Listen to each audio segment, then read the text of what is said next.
Defensively, I thought, we got in trouble defensively just because we turned the ball over and just played jittery, really. I mean, and then I decided I was going to shorten up and play my older kids more. Just thought that, the environment was such that, our young ones didn't respond great the first half. So we just stuck with our older ones that we've been through the wars with. And those young ones are going to be really good. And they did some good things. Treadwell did some good things in the second half.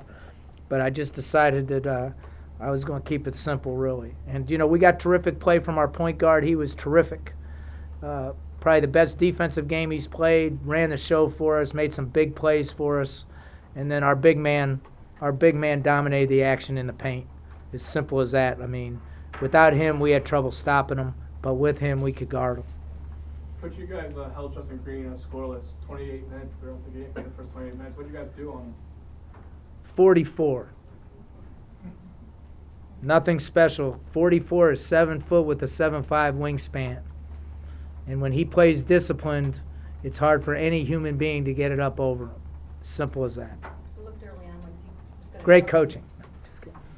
He wasn't quite, it almost seemed like the first couple minutes, he just wasn't quite there in it. And you sat him for a second, and then after that, he was done. Did you say anything in particular? No, not really. We spent a lot of time with Zeke this week because we had the sports psychologist in, and he seems to react well when we talk to him about, letting plays bother him. Look, we need you. He's a guy when he feels good about himself, he plays really well. And I think sometimes he's so hard on himself that he can't get out of his own way. And I thought, that having Dr. Carr here really helped him. You were pretty upset at halftime at your place, and they turned it around. How similar was the feeling coming into that? Well, I think it was totally different, really, David, because we were so bad offensively in this game. In that game, we were pretty decent offensively, if I remember correctly. But we were just rotten. I mean, and it wasn't like we weren't trying, but man, you can't turn the ball over 14 times. We're lucky we're down 9. The only reason we're down 9 is because of 44, really, right? Because he's clogging the lane, and I mean, we came all the way back after being miserable early, and then we went down 9 again. So the one thing I knew, though, is their team is very similar to our team. We're both like streakaholics, just streakaholics, spurtaholics, right? So whoever could get on the roll was going to win, and we got on a roll, and they hit the same problems, only in a different way. The second half, they couldn't score either, so it was like the blind leading the blind almost out there. Keith, late in the second half, the game was still somewhat in the balance.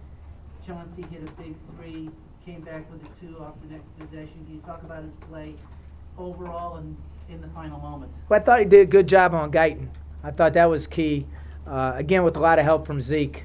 I thought that was probably one of his best games. We played him a little bit more because Quincy wasn't good, really.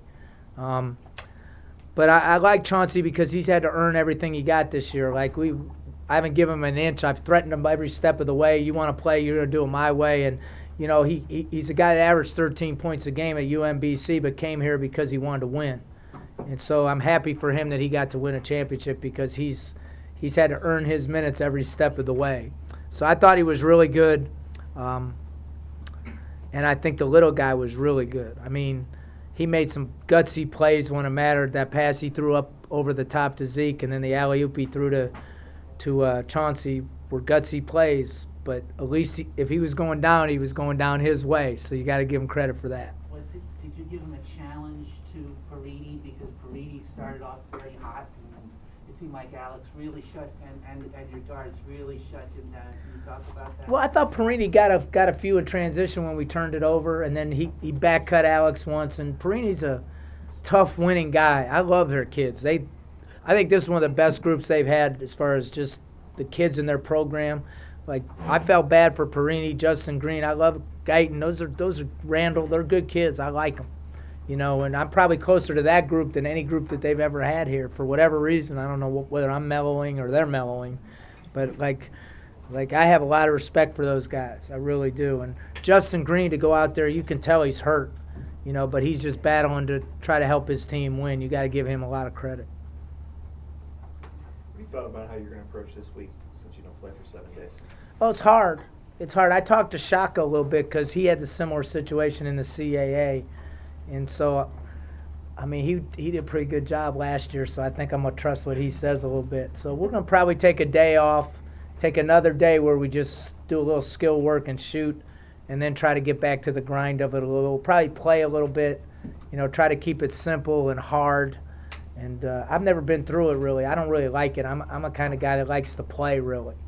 And we've won it where we've had to play, but the thing I like about these 3 days is we got hit in the mouth, the gut, the back of the head, the nose, the teeth, and we had to respond. We had to put up or shut up, really. We got smashed at Ohio U. And then tonight, we played pretty good against Buffalo. I thought Buffalo played really well against us. But tonight, I didn't know what I was going to do for a minute. I'm thinking, can we play worse than this? But we hung in there. When you're only down 9, you got a good chance. Coach, there's a chance that you could be playing Kent State in the semifinal. How would you approach playing the Golden Flashes for a third time? Well, I'd rather play them in the championship because I feel like over the last 8 years or 7 years or 6 years, we've been the 2 best teams. But I can't control that. It'll be a battle, man. Those guys are good now. Listen, that's the same team they had, minus Rod Sherman. So they got some talented guys. So, look, we know we're going to play a good team on it's Friday, right? We're going to play a good team on Friday. We're going to have to play better than we did in the first half. We have to be more consistent. But this team has been like that. Like my son, who I think he's a pretty smart kid. He's at the beginning of the season. He said, "Dad, you're going to beat some good teams now, but you could lose to anybody." And really, he's got it right on when you really think about it, man. We're up and down and all around, really. And but I think the one thing we have is we know how to win, And I think Kent knows how to win. I think Ohio U knows how to win. Buffalo certainly knows how to win. And it all becomes as to who plays good on that particular night, really. And that's the shame of this league, because you can be great all year, but if you lose in that MAC tournament, you got issues because you're not going to the big dance. If Kent State wins, you would be playing them again. So For sure, no matter what. I think so, yeah. You've got 1, they've got 4. So No matter what happens. I'm pretty sure. You've been in that situation where they beat you twice and you got into the championship game or in the tournament. How did you guys do it without giving it away? Well, we actually did it. We did it one other time. I think we beat them twice, and then they got us down 14 in the semis where we had Rome and those guys, right? And they had us down 14 at halftime. I'm thinking, oh boy, we're in trouble. I don't try to analyze this stuff, Dave. I just try to get them to play a good game. I just want them to play together and play hard, and if that's not good enough, then so be it. The Buffalo game, I felt bad for our guys because I knew it was going to be hard to win here. But, I didn't think we played that bad. A lot of people said, oh, they're taking they're choking. Not really. I didn't think so. I thought we played hard and we played together. And Mitchell Watt was unbelievable. So, yeah, it's going to be hard to beat Kent. We're not really better than them. Right, and they're not better than us, and Buffalo's not better than us, and we're not better than Buffalo, and OU's not better than us, and we're not better than Buffalo. I think it's so close, that's what makes this league so good, and it makes it hard too, because you can go from 1968 and never get in the NCAA tournament and have a pretty good program. That's why when Miami banked that one in on us with the clock malfunction, I thought, man, we're never going to the NCAA tournament. That's what goes through your mind. That's the sad thing about this league. But it makes it competitive and fun for everybody. That's the good thing. So how many teams can win the tournament? Probably 5. I don't see more than 5. I don't know if there's many teams that can win 5 games that don't get the bye.